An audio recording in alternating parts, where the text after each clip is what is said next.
This short is on a larger Remington promotional knife, which of course is a disappointment, but it looks cool.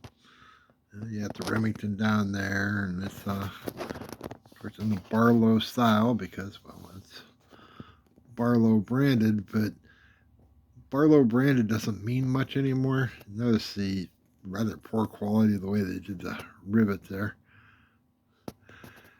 Because, well, Barlow got sold to the Norwood Group, which is now Kuzi Group. Makes everything in China and basically just does promotional schlock. I mean, it looks cool. I mean, this is a big old knife. And I got a pretty good meat hook, and you see how long that sucker is. But